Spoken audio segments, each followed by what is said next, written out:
Muy bien, hermano, la carta de Filipenses es la carta íntima, tiene una nota, tiene una, por así decirlo, como un ambiente íntimo de amor, de cercanía, de alguien que estaba relacionado de manera profunda con una iglesia que le había abierto el corazón a Pablo.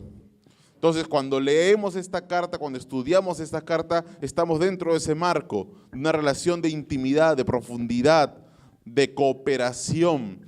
Pablo y la iglesia obrando juntos por la extensión del evangelio, un modelo para nosotros, un modelo que traía gozo al corazón de Pablo, un modelo de cómo debemos ser como iglesia también en nuestro propósito, en nuestra convicción, nuestra cercanía con la obra y con los obreros. Y hemos estado viendo desde la semana pasada, hoy ya no vamos a hacer un repaso de toda la carta, pero para meternos en el contexto, quisiera que vayamos a Filipenses capítulo 1,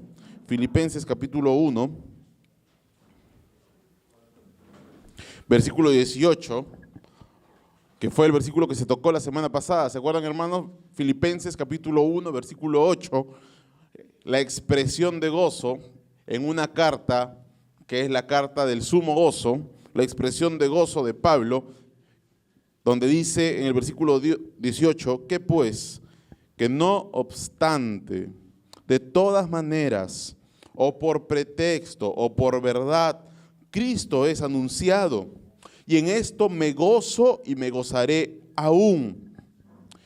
Entendemos por el gozo de Pablo que no se está refiriendo a una falsa predicación, no se está refiriendo a una falsa doctrina, por supuesto, se está refiriendo a diferentes motivaciones. Eso ya lo hemos aclarado la semana pasada, ¿no? Algunos predican por pretexto, quieren como detractores de Pablo, quieren añadir aflicción a Pablo. Lo hacen por contienda, lo hacen por competencia, lo hacen tratando de ganar seguidores, lo hacen tratando de ganar recursos, por pretexto. La motivación es mala, aunque la doctrina es buena, la motivación es mala. Esa es la paradoja que hemos visto, ¿no? ¿Es posible que alguien predique sana doctrina con mala motivación? Sí, no lo vimos la semana pasada. Si no, Pablo no se gozaría. Pablo levantaría la voz y diría anatema, ¿no?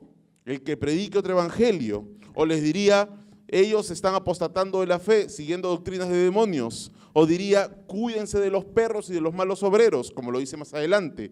Pero acá no expresa un repudio a lo que se está predicando, sino más bien un gozo por lo que se está predicando, a pesar de que la motivación es mala. Los hombres recibirán después su evaluación en el juicio, porque hay un juicio para los inconversos, pero también hay un juicio para los creyentes. La obra de todo lo que ustedes han hecho, lo que ustedes han sobreedificado, será probada como por fuego.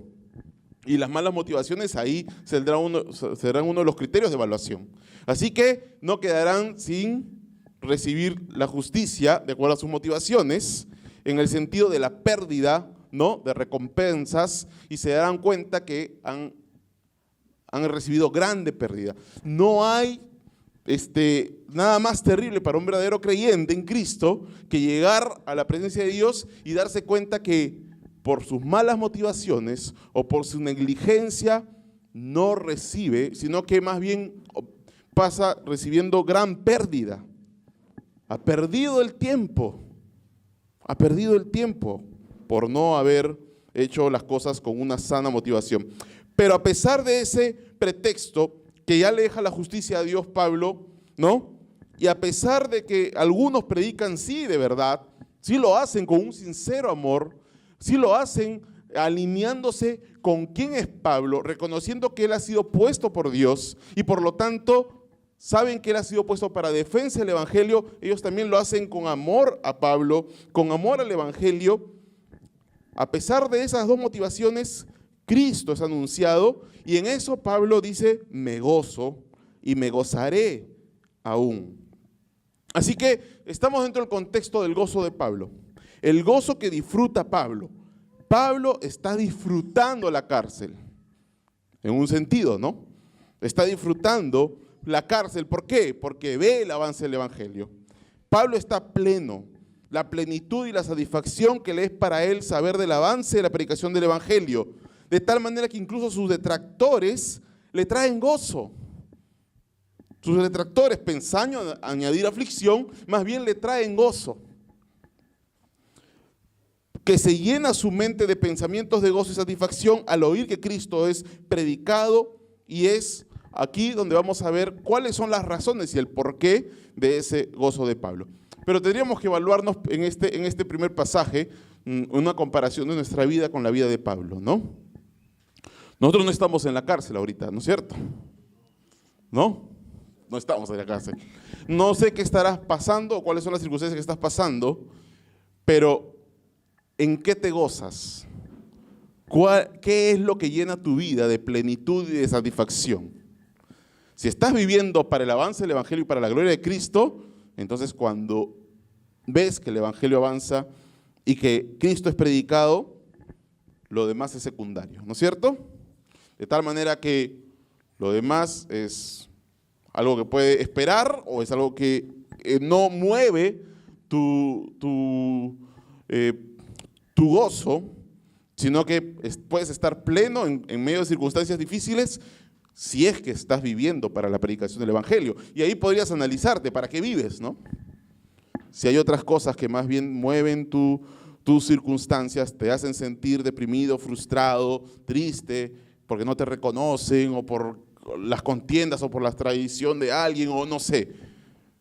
¿Está enfocada tu vida en lo que tiene que estar enfocada o estás demasiado enfocado en ti mismo? Ahí podríamos darnos cuenta de algo y vemos que el gozo tiene mucho que ver con desenfocar tu vida de ti, de tú no ponerte como el centro.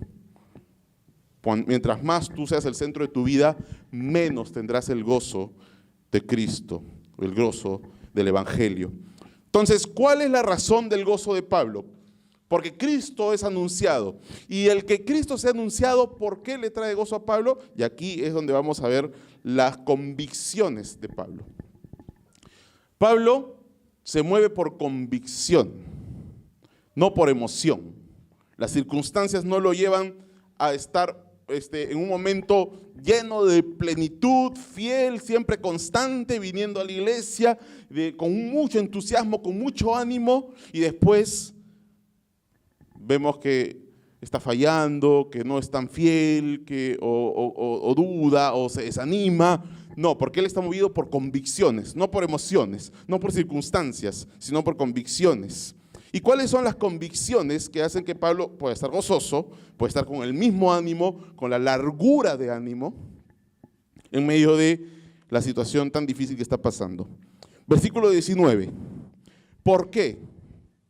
Porque sé que por vuestra oración y la suministración del Espíritu de Jesucristo, esto resultará en mi liberación. Entonces, ¿por qué Pablo está con gozo? Porque sabe algo, tiene la certeza de algo. Y ahí está el primer punto. ¿Por qué Pablo está con gozo? Tiene la certeza. Está indicando de por qué, que la razón del gozo de Pablo era saber con toda claridad, yo lo sé, dice Pablo, no tenía dudas, había claridad. ¿Y qué es lo que sabía? Su liberación. La certeza era que todo esto, o sea, toda la aplicación del evangelio, ¿cómo iba a terminar? ¿En qué iba a resultar? ¿Qué iba a ocasionar? ¿Qué iba a ocasionar que se predicara el evangelio? Su liberación. ¿A qué liberación se refiere? ¿A qué liberación se refiere? ¿Es acaso que la predicación de Cristo iba a ocasionar que él sea liberado de la cárcel? ¿No? A ver, vamos Filipenses 2:24. Filipenses 2:24. Creo que está ahí también en sus materiales, hermanos. ¿No? ¿Quién lo puede leer?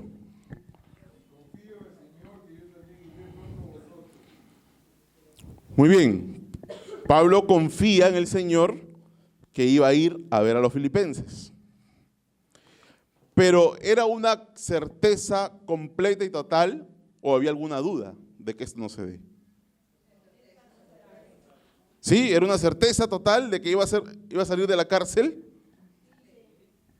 A ver, vamos a ver el versículo 20. Versículo 20, el siguiente versículo, ¿no? Filipenses 1:20. Dice, conforme a mi anhelo y esperanza de que en nada seré avergonzado, antes bien con toda confianza como siempre, ahora también será magnificado. Ahora, está hablando de ahora, de este momento que yo estoy pasando en la cárcel, ahora, también será magnificado Cristo en mi cuerpo, o por vida, o por muerte. La pregunta es, ¿para Pablo había alguna posibilidad de que él muera? Sí, ¿no? Está diciendo, o por vida o por muerte. Es posible que muera. Entonces, ¿cuál era esa liberación de la que está hablando Pablo? Si no necesariamente era la liberación de la cárcel. Era una convicción de o por vida o por muerte iba a recibir la liberación. Esa liberación es la palabra soteria, que es una palabra más profunda de solamente salir de la cárcel, es salvación. Pero no necesariamente está aquí quitando la posibilidad de una salvación de la cárcel. Implica la salvación de la cárcel, pero hay una salvación mucho más profunda, mucho más integral, que es la salvación completa, total, del alma, eterna. La liberación se está refiriendo a una salvación completa, total del alma. Y Pablo tenía dos posibilidades que acabamos de leer, o por vida o por muerte, o por vida o por muerte. Así que no necesariamente la liberación para Pablo aquí era salir de la cárcel, sino que habían dos probabilidades, y las dos probabilidades, o sea por vida o sea por muerte, el fruto de eso iba a ser, ¿qué iba a obtener con la vida o la muerte? Ya, liberación, pero en el versículo 20, ¿qué dice? Además de la liberación,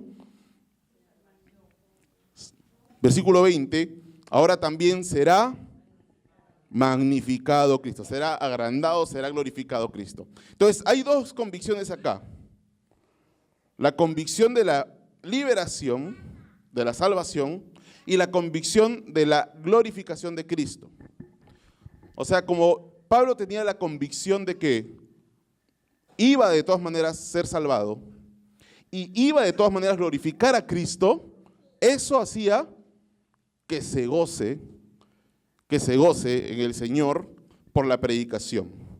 Porque además de que la predicación ya es un gozo, saber que Cristo es predicado, además de eso, la predicación iba a traer como consecuencia dos cosas: su salvación y la glorificación de Cristo.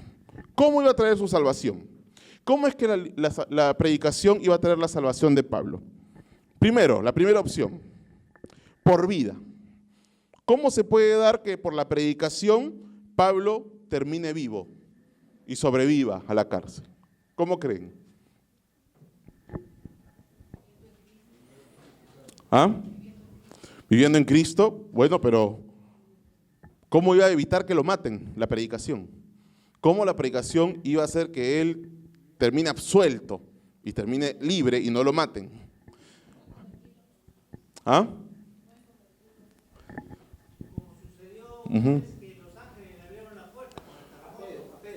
Ya, bueno, por una manifestación sobrenatural. Puede ser. No lo, Pablo no da ese detalle, ¿no? Michelle, ¿qué dijiste? Perdón. Muy bien.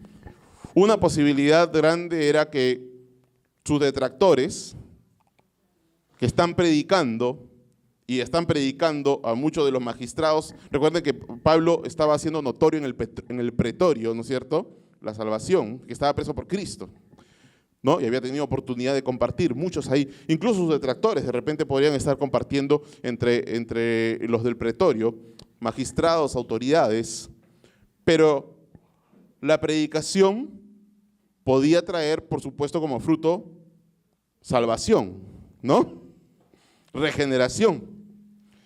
Y algunos de los magistrados o la opinión pública ya no iba a estar en contra del evangelio, por el cual Pablo justamente estaba preso, sino eso podría tornar a que gente que tenía de alguna manera posibilidad o poder para sacar a Pablo de la cárcel esté a favor del evangelio al haber sido salvado.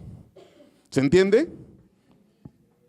¿Sí? Así que una posibilidad es que la predicación del evangelio aumentaba las probabilidades de que pronto estaría Pablo otra vez con sus hermanos filipenses en su iglesia tan amada, compartiendo con ellos, como lo dice en el versículo 24 del capítulo 2.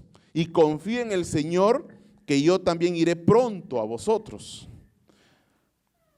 Y está implícita que la predicación trae, ¿no? Porque sé que por vuestra oración, todo esto, cuando se refiere a esto, todo esto de la predicación del evangelio, todo esto de que yo esté en el pretorio y al estar en el pretorio hago conocido el evangelio, todo lo que está pasando de una difusión, una promoción, una extensión que no se hubiera dado si yo no estuviera aquí preso.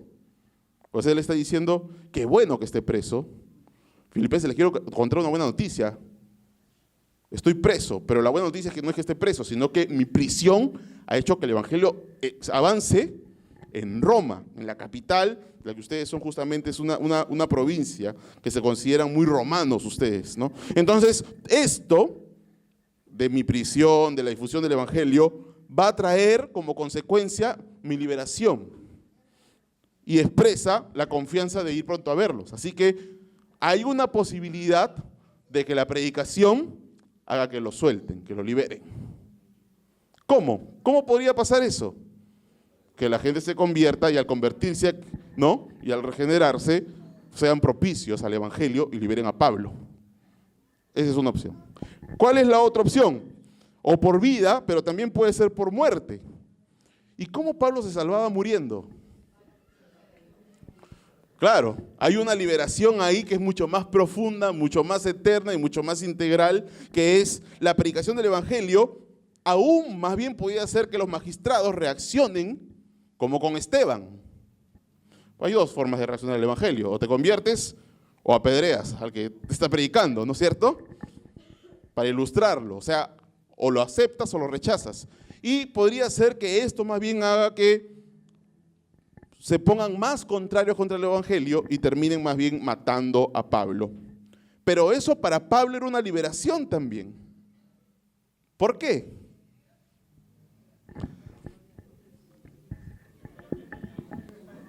Porque para él morir es ganancia, ¿no?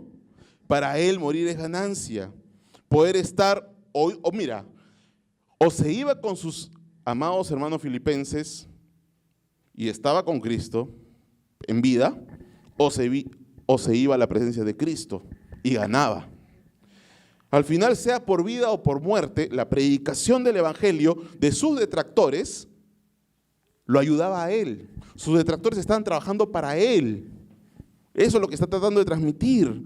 ¿Por qué? Por la convicción de que soy salvo. Y como salvo no tengo pierde. ¿Se entiende? La convicción de la salvación. Así que, si por el rechazo del evangelio los hombres son condenados y yo muero, Dios se glorifica y yo soy liberado. ¿Por qué? Porque la muerte es liberación, es liberado de este cuerpo de muerte. Acuérdense, Pablo clamaba, no, miserable de mí, ¿quién me librará de este cuerpo de muerte? Él era liberado de la cárcel a la libertad gloriosa en Cristo. Él era liberado de todo dolor y sufrimiento. En este mundo tendréis aflicción, pero allá todo dolor se acabará, toda lengua será enjugada. Liberado de ver a Cristo como un espejo para poder ahora por fin verlo cara a cara.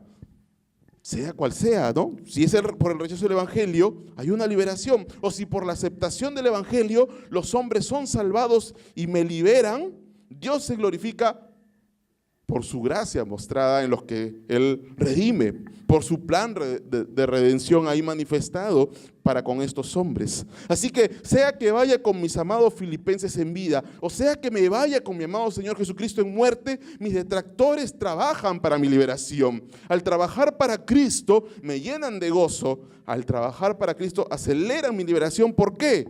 Porque o aceleran que me saquen de la cárcel o acelera que me maten, y porque para mí el vivir es Cristo o el morir es ganancia.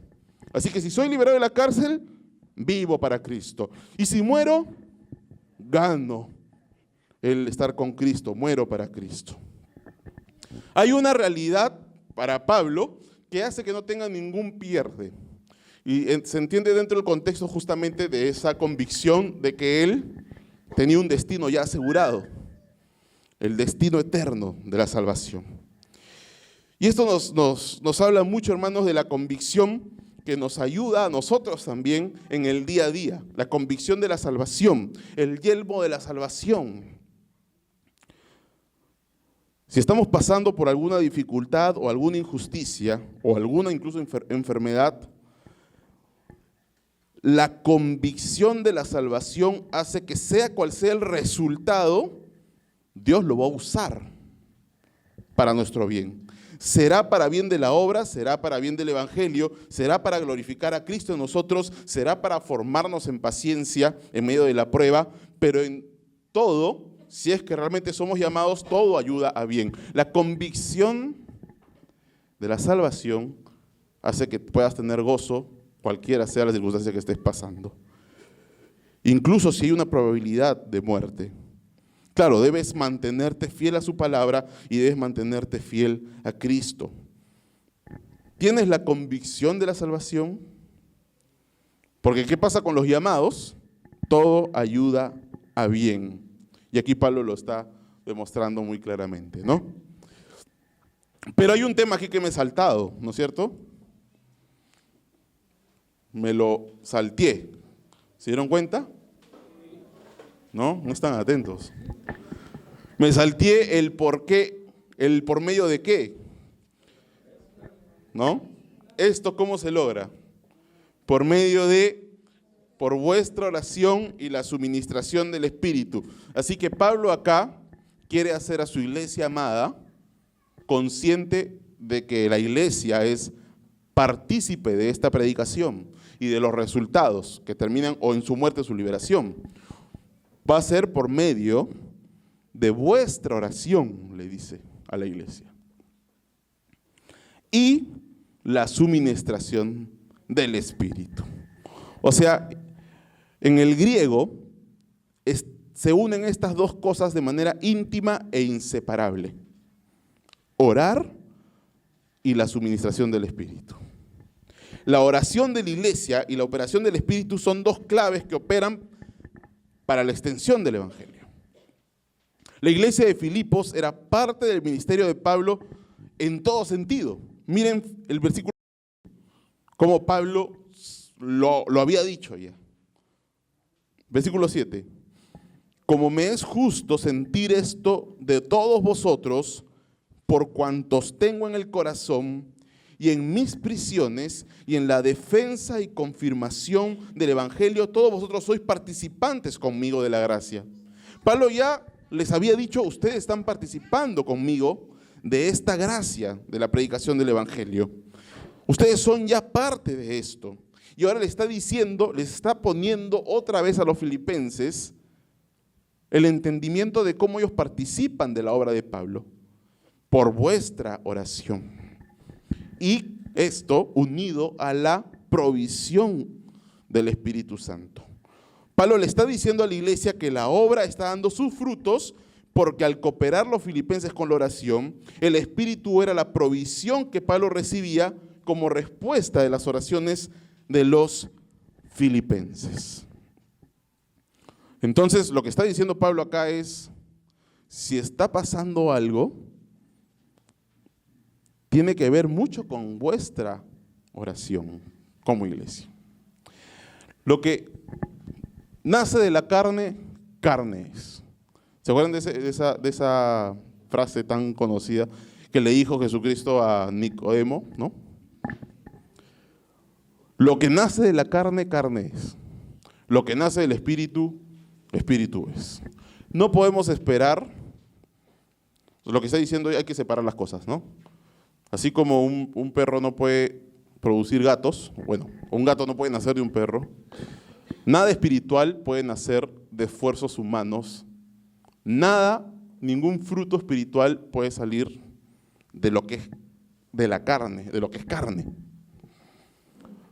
Solo la regeneración del espíritu puede nacer del espíritu. Los frutos espirituales solo pueden venir por la operación del espíritu. Es por eso que si entendemos que la obra es espiritual y que si algo va a pasar acá, si hombres y mujeres van a ser regenerados por el espíritu, si alguien aquí va a recibir la vida del espíritu, la nueva vida en Cristo, si van a haber frutos espirituales aquí, es porque nosotros vamos a depender, descansar en la obra de Dios, en la obra del Espíritu Santo. ¿Cómo manifestamos eso? ¿Cómo manifestamos que nosotros entendemos eso? Que no puede pasar nada si es que no es por el Espíritu. ¿Cómo lo demostramos? O sea, ¿cómo le decimos a alguien, ¿tú crees en que la obra es espiritual? Sí, yo lo creo. ¿Cómo se lo demuestras? Con la vida de oración, ¿no es cierto? Entonces, ¿cómo demuestras que para ti el rojo es parar? Pues cuando llegas al semáforo paras, ¿no? ¿Cómo demuestras que para ti la obra de la iglesia es espiritual? Pues cuando hay culto de oración vienes a orar, ¿no es cierto?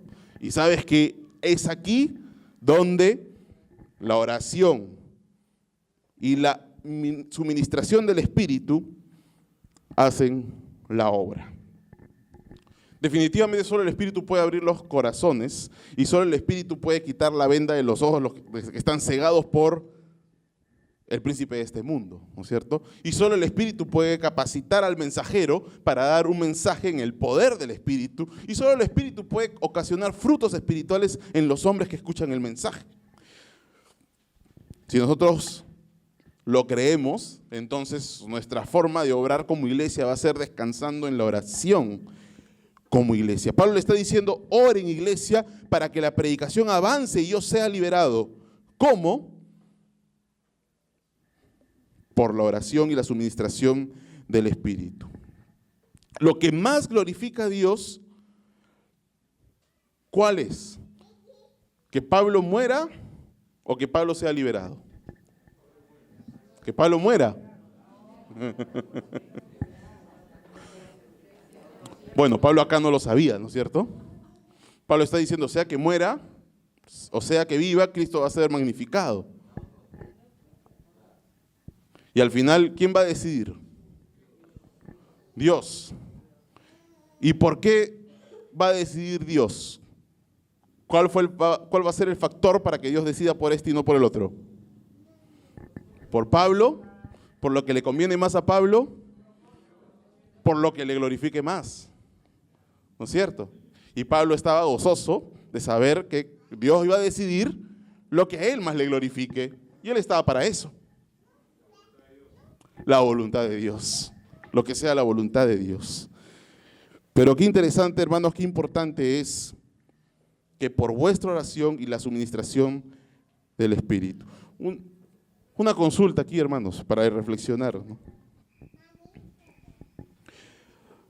¿Cómo piensas tú?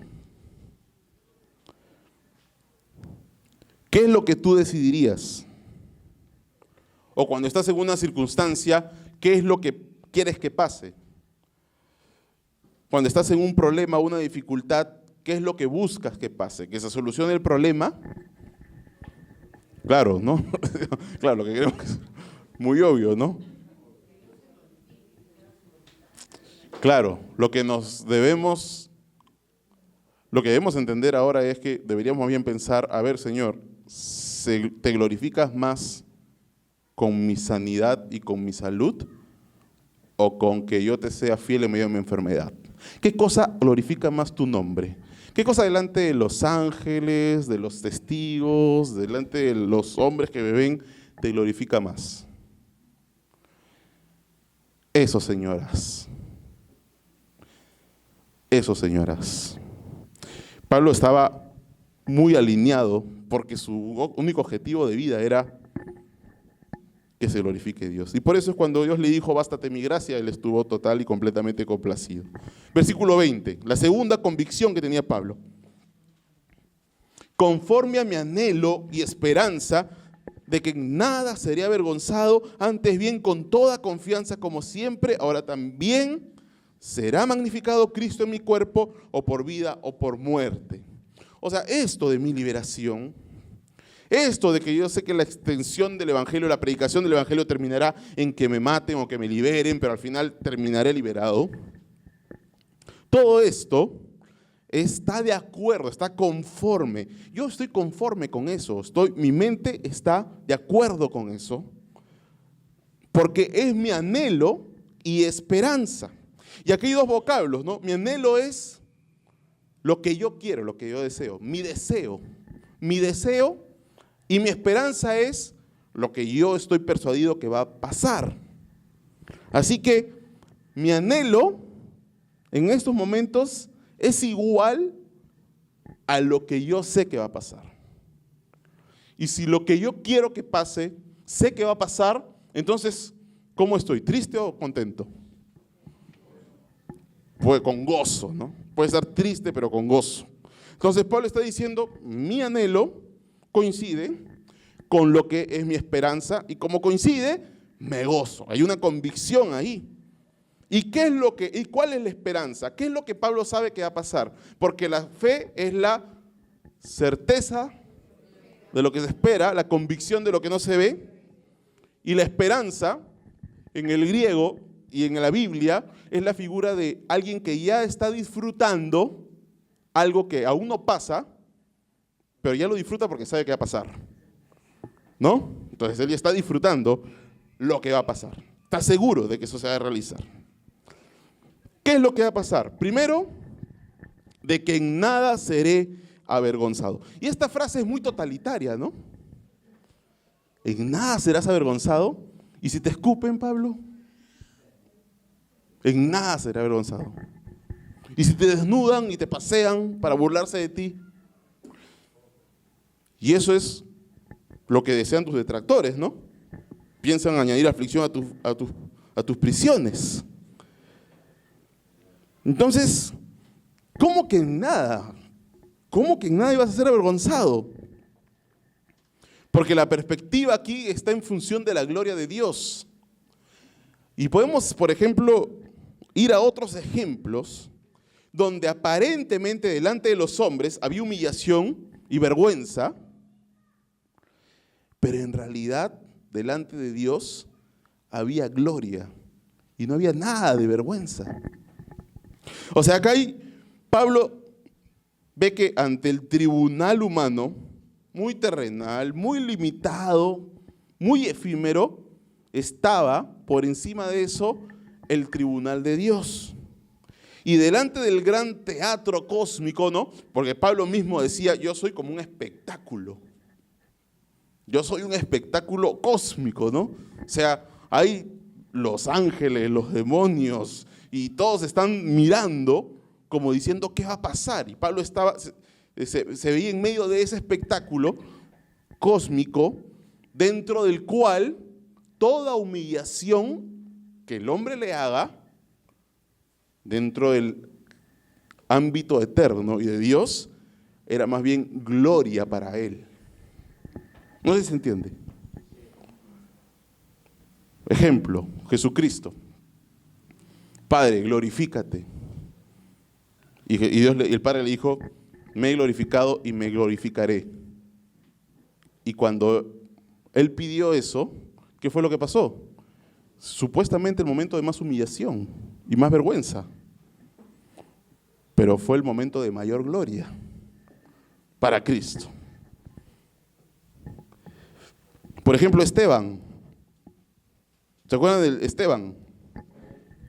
Cuando estaba siendo apedreado, él vio los cielos y vio el trono.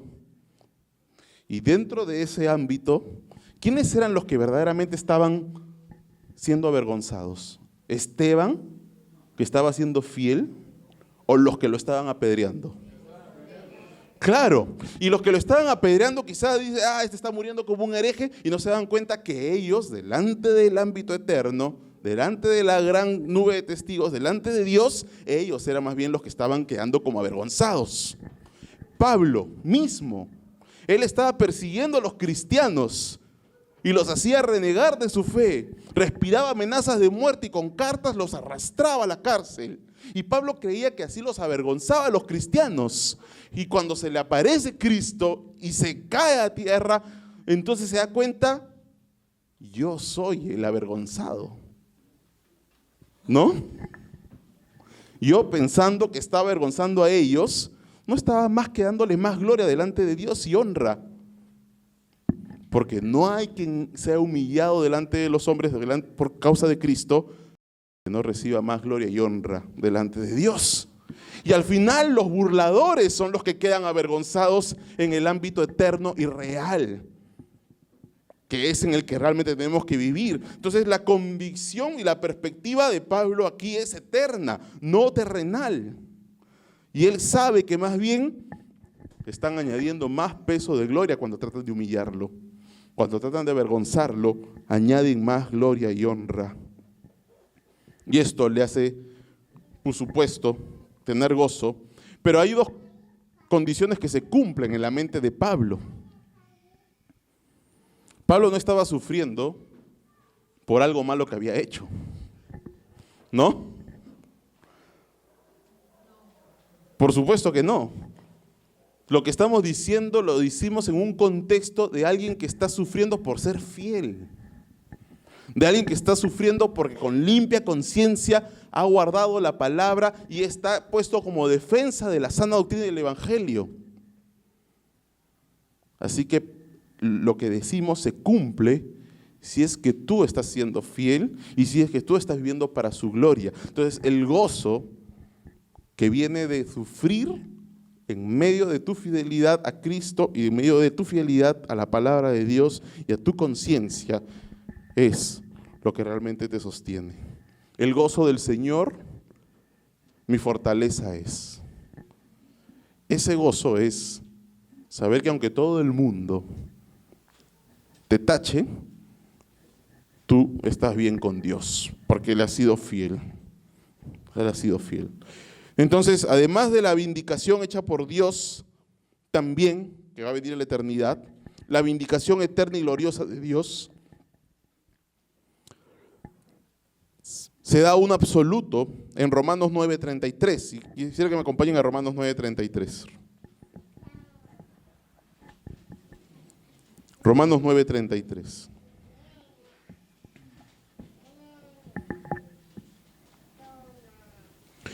Por la administración del Espíritu Santo, Pablo tenía esa paz, esa limpia conciencia delante de Dios. Entonces sabía que él estaba glorificando en medio de las detracciones, en medio del encarcelamiento. Y Romanos 9:33 nos muestra esto, ¿no? Como está escrito, aquí pongo en Sion piedra de tropiezo y roca de caída, y el que creyere en él no será avergonzado, no será avergonzado. La pregunta es, ¿tú crees esto? ¿Estás dispuesto a pasar burlas, humillación y padecimientos por serle fiel? ¿Sabes que cada burla y humillación por ser fiel es realmente gloria ante Dios? ¿Qué gloria más te importa? ¿La honra de los hombres?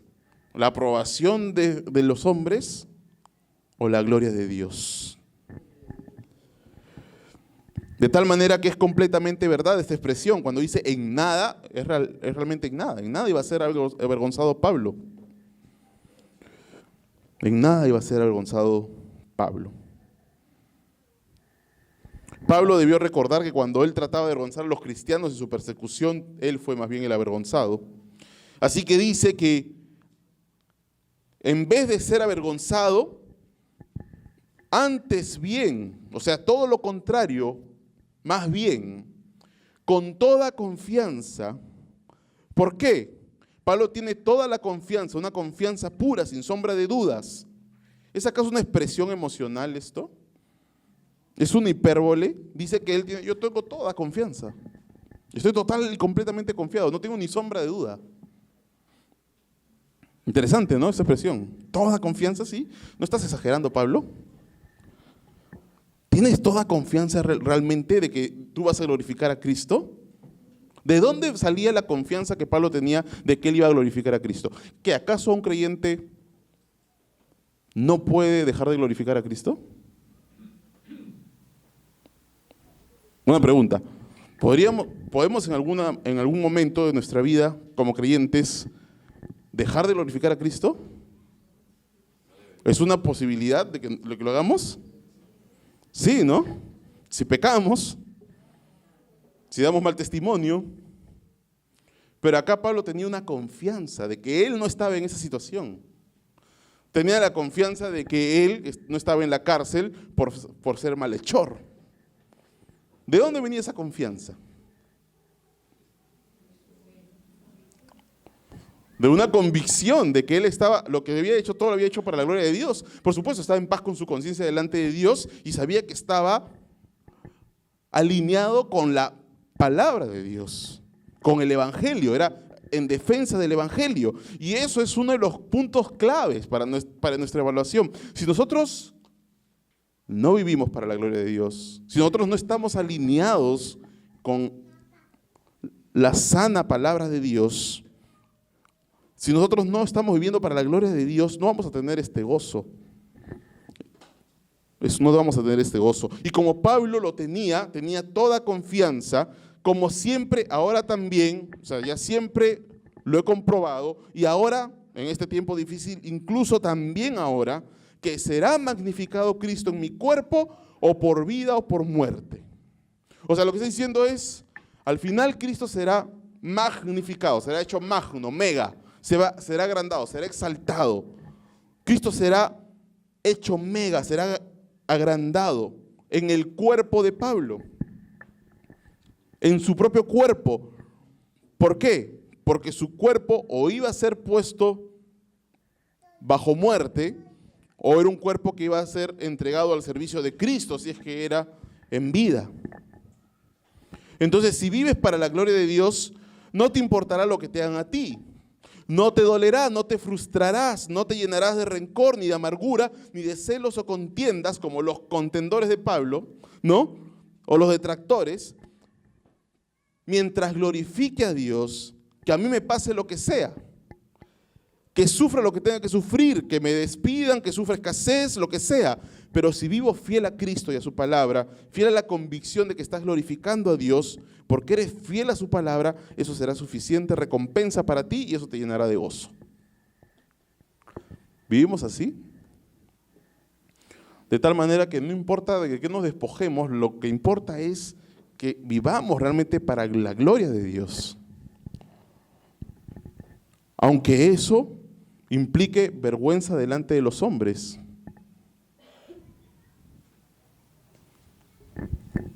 Aunque eso implique vergüenza delante de los hombres. ¿Cuál es tu perspectiva? ¿Es eterna, es celestial? Cuando visualizas por la fe el verdadero teatro, ¿te das cuenta para quién estás viviendo realmente o para qué estás viviendo realmente?